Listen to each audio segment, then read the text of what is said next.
Western astrologers look at 10 celestial bodies, and that is Sun, Moon, Mercury, Venus, Mars, Jupiter, Saturn, Uranus, Neptune, Pluto. We call them planets just to simplify the terms, although technically Sun is a star and Moon is a natural satellite which orbits around Earth, and also we consider Pluto a planet, although there is a debate about that as well. Planets from the astrological point of view signify certain archetypal energies, and the way they manifest depends also in which sign the planet is located in your natal chart, for example, or in a transit chart. Transit is planets when they go at a certain moment on the sky. Go, move. And planetary energies can be manifested in various ways, and really depends on the natal position. For example, if we take a natal chart, and each planet might be in different signs, in different charts, and so also connected with different types of aspects, or not connected at all, so that all plays a role. Also, planets are located in a specific house. You know that if you look at the Western zodiac wheel, so if you take a look at the natal chart, you will see a few different sections, you know, that's kind of like a pizza cut into slices, and that's houses. And houses, they signify various life spheres. All right, so I'm not going to go into myths of astrology because honestly, I can't memorize them by heart. So I'm not the best person to tell you the myths, at least not now. But you're welcome to Google for them and search in some books and so on. Now we're going to talk about the qualities of planets. And so Sun represents the ego, the creative potential, something which you need to develop in this life from the astrological perspective, I mean. And also it represents father, some maybe an important man in your life, or even yourself if you're a man. Mercury, if we talk about Mercury, is communication, different things which we write, you know, letters, packages, whatever is connected with post office. Also things like short courses and a few other significations. Also it signifies kids by some theories and siblings. All right, so that's just the basics of it. Venus, here we see this beautiful Venus. Venus signifies our love, how we want to be loved, how we express love, our also relationship to money and to other people, relationship to relationship, so to speak, qualities which we like in terms of, you know, what we need to relax and feel comfortable. That also depends on the position of Venus. That is, Venus in different signs would feel differently in different circumstances and like different things, you know, like how you understand pleasure also and things like that. All right, so Mars, Earth, for some reason we don't talk about Earth, which I find is weird, but that's just the situation. And Mars is our will, our ability to act, something which is connected to passion, also to dance, sports, and also the negative side, like competition. I mean, when it's like wars and things like that, competition could be positive as well, in sports, for example, or some other situations. Mars is also connected to in a way also to the ego, but that's kind of the desire to achieve, the desire to reach something and do it fast also, because also often Mars, especially in signs which are faster, like for example air or fire, Mars is a bit more dynamic, you know, than for example Mars and water and Earth. So Mars also likes to, I wouldn't call it serve, it's just like to be focused, right? And in a way, Mars is often associated in some astrology branches with Sun, in terms of like it can be a warrior which supports Sun.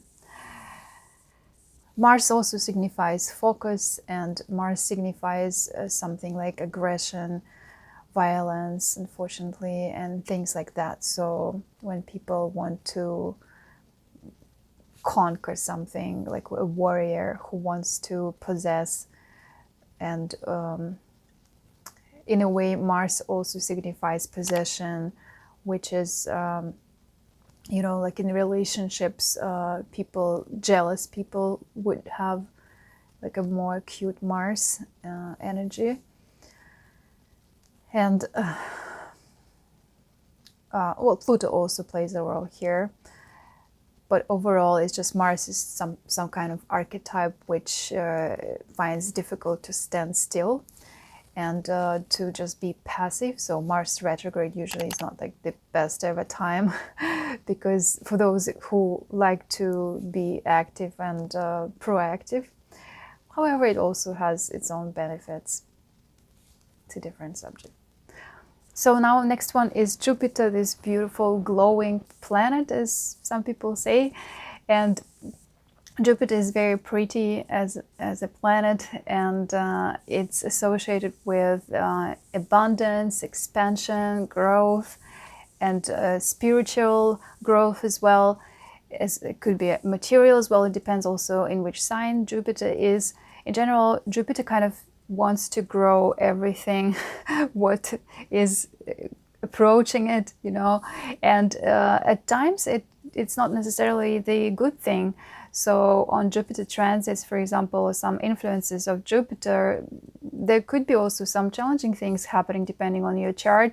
It's just something which people often mistake. They think that this is a benefic planet and only benefic, you know, but in reality, any planet can bring positive or challenging things depending on many factors. I'm not going to go into this right now, but just saying for those who are new and learning significations. Jupiter also is associated with higher education, with wisdom, with our higher self in a way.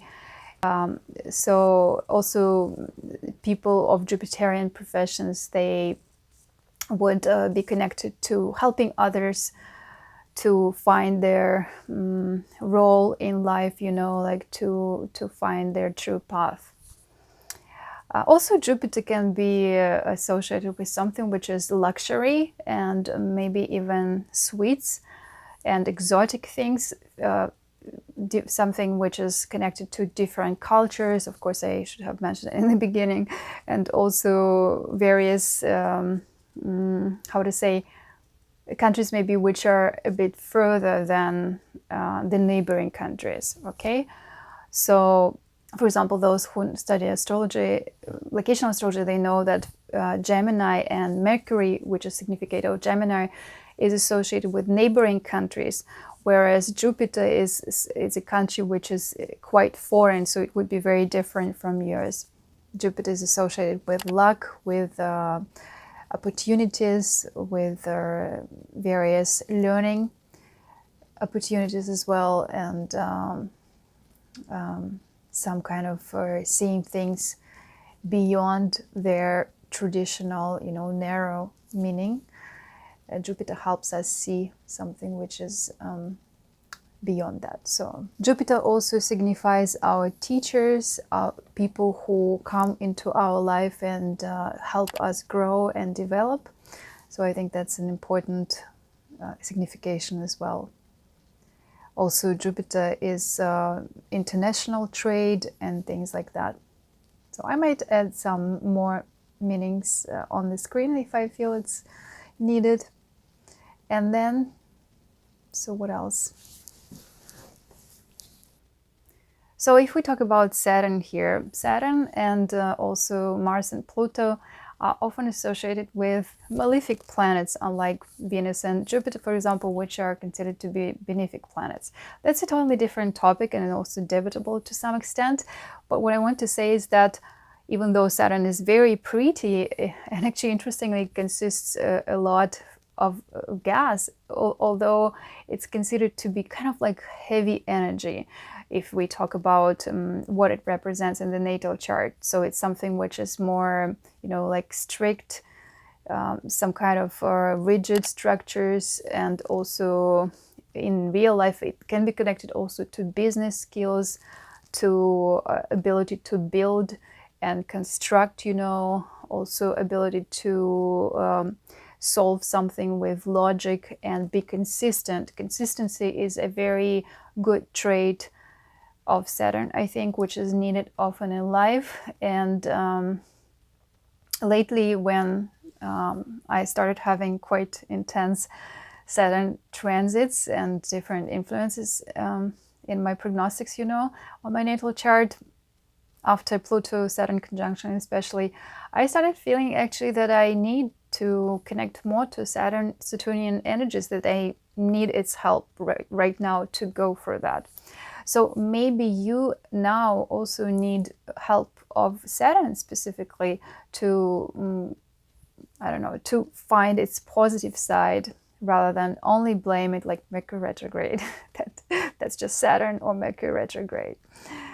All right, so Saturn also is associated with elderly people, and our grandmother, grandfather as well, and our ancestors could be also signified by Saturn.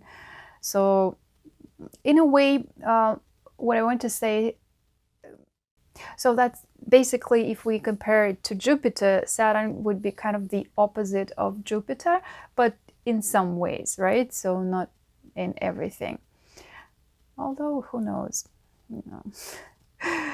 It's very interesting, by the way. It's off topic, but I make jewelry, and I've been looking at different jewelry, and very interesting that the most popular planet in jewelry is actually Saturn, because it's just so pretty, like with this, you know, ring.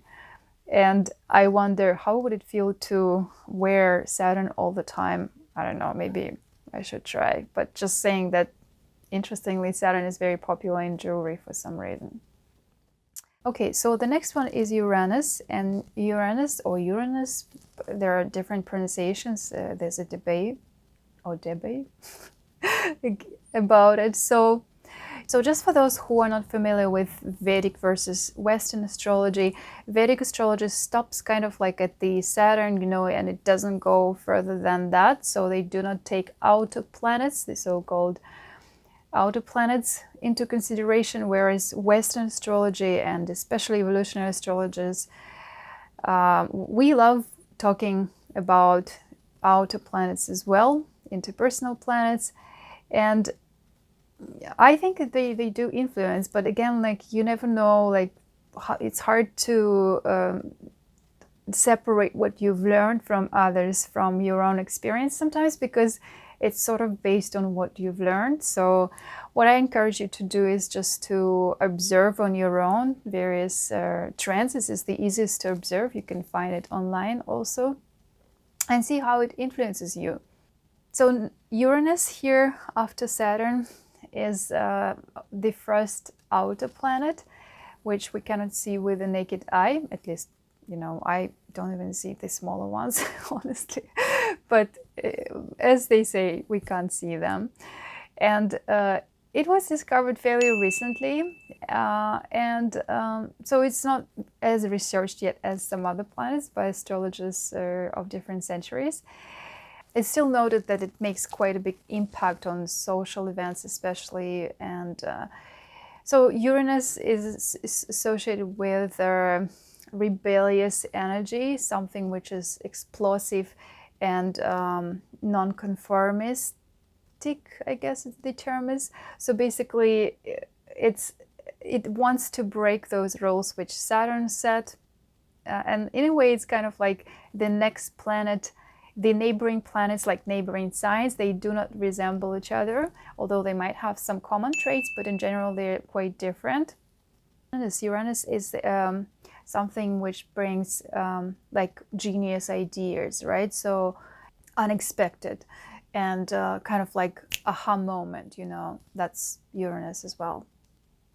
And also Uranus is associated with social movements and charity, and charity organizations also could go with both Uranus, Neptune, and Jupiter, depending on the type. And Uranus would be, I think it's connected to filmmaking a lot, together with Jupiter though, and Neptune as well, because they, in filmmaking, I have to say, lots of planets are involved. I've been observing this. And Uranus can be, how to say, signifying the team factor, teamwork. So Uranus is also associated with genderless. Is this the correct term? I mean, so that there's no distinction between genders, and it's friendly to everyone.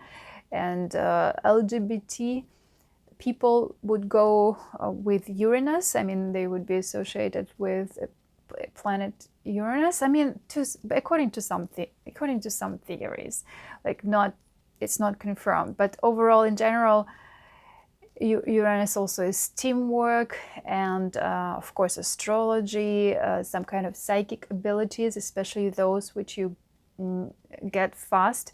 So it's like downloads of information, or even Reiki is associated with astrology. No, Reiki is not. Even Reiki is associated with Uranus, and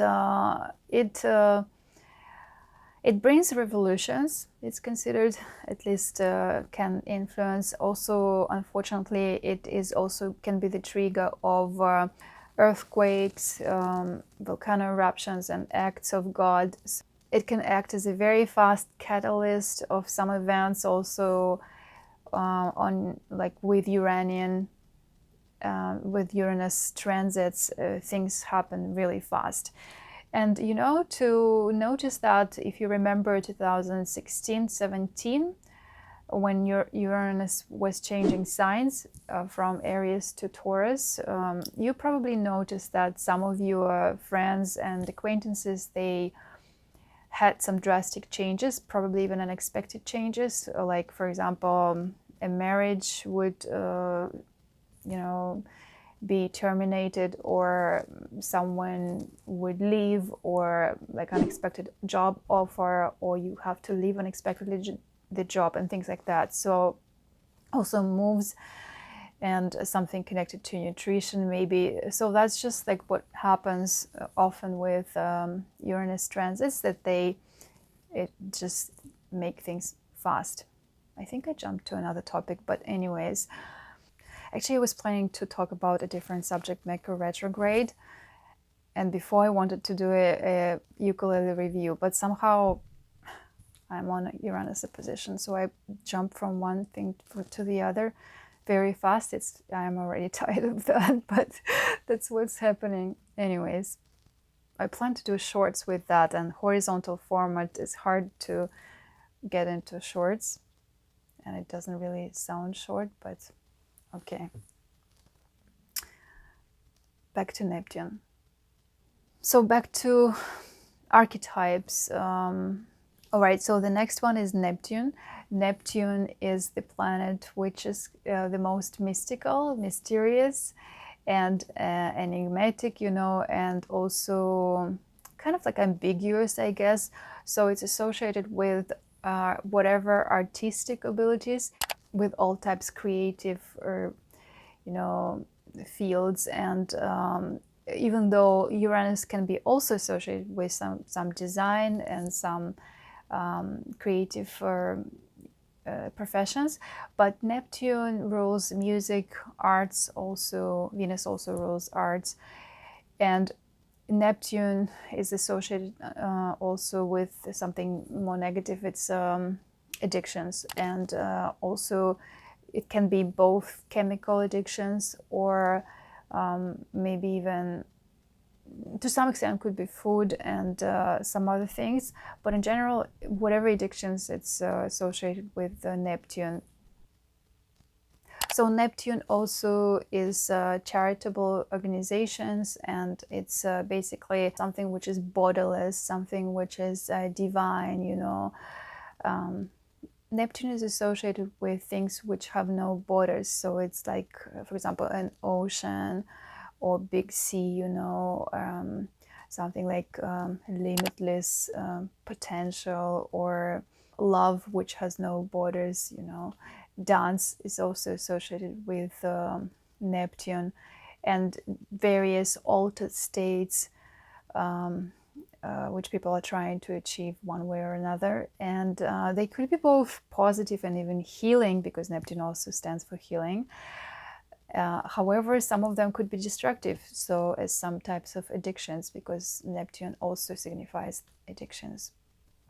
So Neptune also is something like angels, you know, or outer worlds like fairies and fairy tales and things like that. So I honestly love Neptune. I can't imagine life without this energy. But if, for example, in my life, it played mixed role, so it really depends on how your chart is. So you have to be really careful with Neptune influence, I think, to some extent. Also, music is associated with Neptune. Neptune rules music, and various things like atmosphere, you know, creating atmosphere or lighting, beautiful lighting. Neptune also could signify faraway countries, so something which is really far over the ocean, and bringing something from the ocean. And well, that's Jupiter more, I guess, but in a way, yeah, it's also something which is hidden from the eyes, you know. Even things like stealing or lying also go with Neptune. But on the positive side, it brings like kind of like beautiful illusions or beautiful art and healing. Okay, and this little one is Pluto. And Pluto is, I would say, it's also quite a mysterious planet. I don't think it's researched a lot. So the archetype of Pluto is traditionally considered to be something which is deep and signifying depths of the earth, and something which is also not visible, but it's kind of more still. So it's can be hot, for example, but still. It's this magma, I guess, probably is associated with Pluto, because it's hidden and it's like hot, right? So Pluto, I'm just astonished, you know, looking at it. It's so tiny, and we consider it the most powerful planet in terms of like it's associated with power. No, I'm not saying it's the most powerful planet. I'm saying that it signifies power, it signifies strength, and some kind of resilience even. And also Pluto is psychotherapy, and even astrology to some extent can go with Pluto, and astrology is Uranus as well, and Neptune, depending on what type of astrology you practice.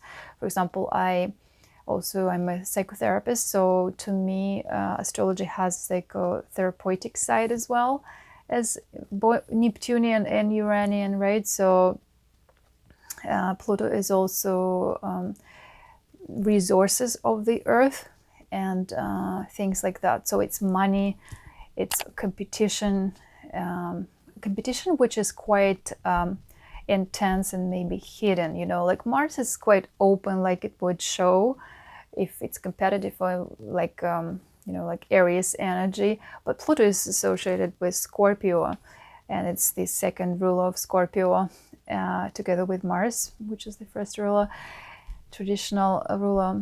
And that way Pluto is more with this mystical, sexual energy also. And Pluto is also associated with power, strength, resilience, and ability to sustain something, so and grow. It's also business, money, influence. It's competition, but competition not like Mars, you know, open and slightly aggressive, or not slightly. Pluto is more of this hidden waters, you know.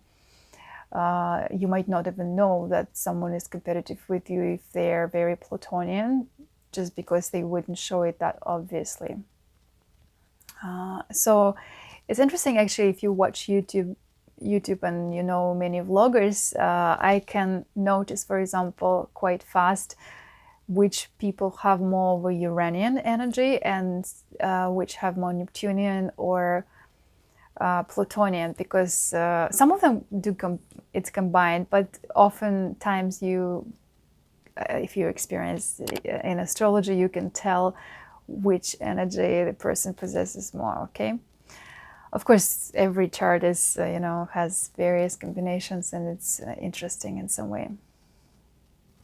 All right, guys, and so Pluto, in terms of benefits to the society, Pluto brings also some kind of transformations, and this transformation is not like fast like Uranus brings, for example, but it's very deep. For it can go, it can start to build up very slowly for a few years, and then once it reaches the culmination, it really comes back a lot, right? It's kind of like, imagine if there is a house, it's not like quick renovations, it's like crushing it to the core, or it just like disappears, you know, and then rebuilding it. So I mean, disappears, I guess, if Neptune makes an influence, but anyways, I don't know why I mentioned that. But okay, so the topic of which I cannot say the name because YouTube doesn't like it, in 2020, which started, so that happened when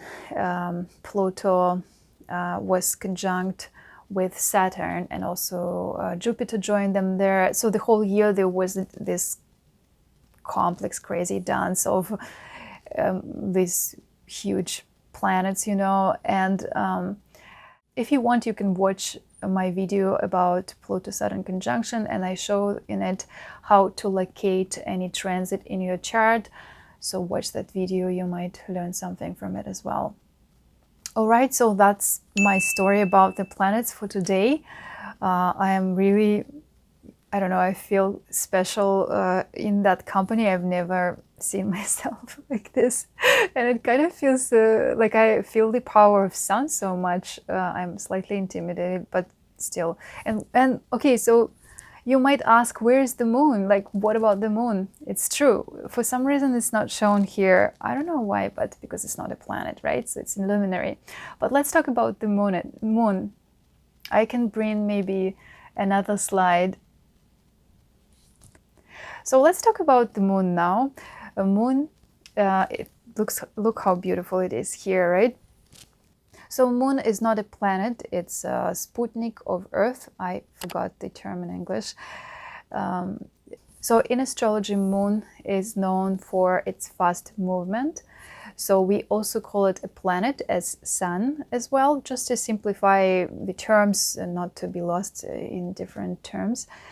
And moon is moving through the day about 12 degrees. If you don't know your birth time, you can still find if the moon changes the sign during that day.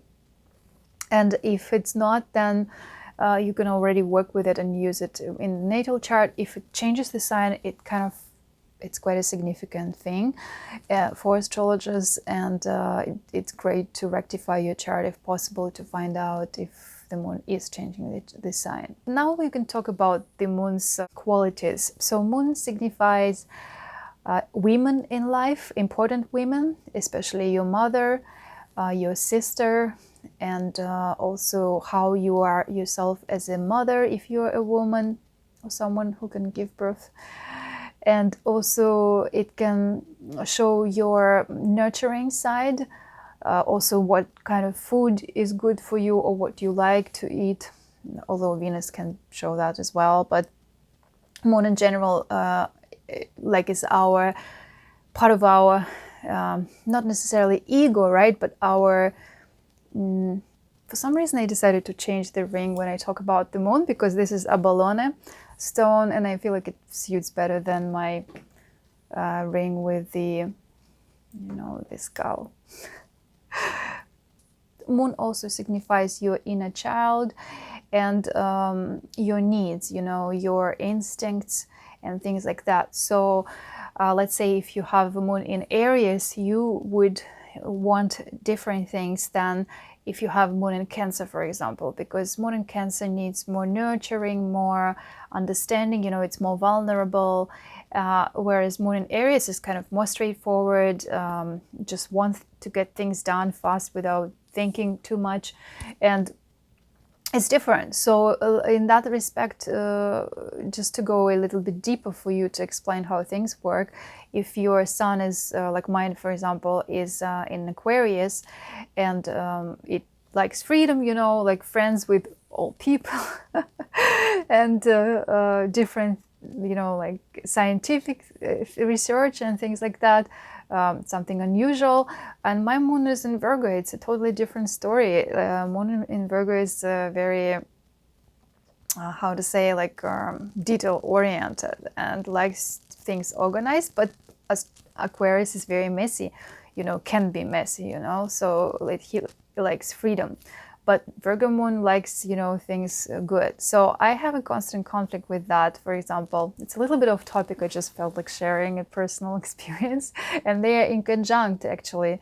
So in an aspect which is in conjunction, which makes things more complex. But what I'm saying is that look at your personal planets, and that's Sun, Moon, Mercury, Venus, Mars, and see what signs they are in, what aspects are between them, and then maybe you understand them more. So moon also can show your kids, but that really depends. It just shows you as a nurturing figure, like, and especially if you are a mother. If you are a man, moon would show your mother and your wife, and Venus would show your lovers, so in that sense. Moon is also our life cycles in some way, because we all live with this 28, 29, I believe 29, I forgot, days. Moon moves through all the signs, and so basically each month you have the so-called lunar return.